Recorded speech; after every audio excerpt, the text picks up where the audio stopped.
Hi guys, welcome to முப்படை trending academy. இன்னைக்கு GK ஃபட்டாஃபட் சீரிஸ்ல பிசிக்ஸ்ல இருந்து சில கேள்விகளை பார்க்கறோம்.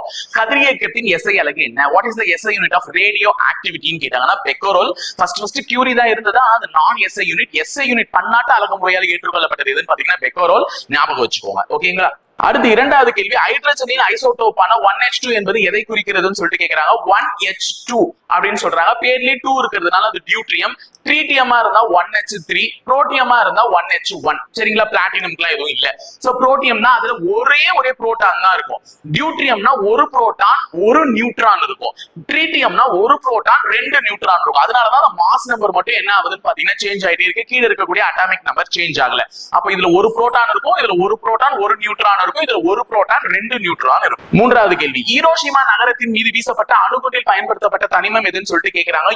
யுரேனியம் தான். சோ யுரேனியம் ஹீரோ அப்படின்னு ஞாபகம் வச்சுக்கோங்க. யுரேனியம் 235 எக்ஸாக்டா சொல்ல போனா அதோட பேரு, அந்த அணுகுண்டினுடைய பேரு லிட்டில் பாய் அப்படின்னு சொல்லுவாங்க. இது புளூட்டோனியம் வந்து பாத்தீங்கன்னா ஃபேட் மேன் சொல்லுவாங்க. சோ புளூட்டோனியம் 239 தான் பயன்படுத்தி இருப்பாங்க. இங்கமா புளூட்டோனியம் 239 தான் பயன்படுத்தி இருப்பாங்க.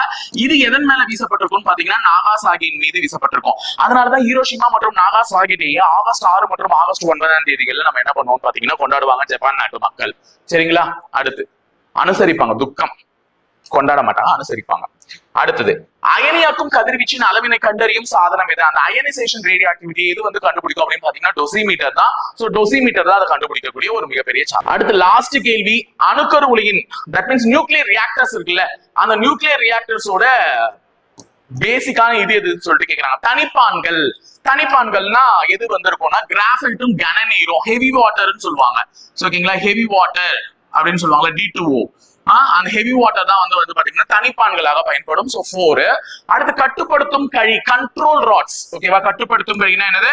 Control rods. கண்ட்ரோல் ராட்ஸா போரானும் கேட்மியமும் பயன்படும். சோ 3. குளிர்விப்பானாக நீர் பயன்படும். சோ தண்ணி தான் குளிர்விக்கும்.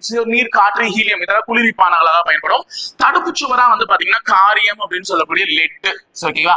சோ இதுதான் பயன்படும். சோ இது வந்து 4 3 2 1 சொல்லிட்டு லாஸ்ட்ல இருந்து அப்படி எக்ஸாக்டா இருக்கு. சோ 4 3 2 1. ஓகேவா? சோ இது வந்து பார்த்து வச்சுக்கோங்க.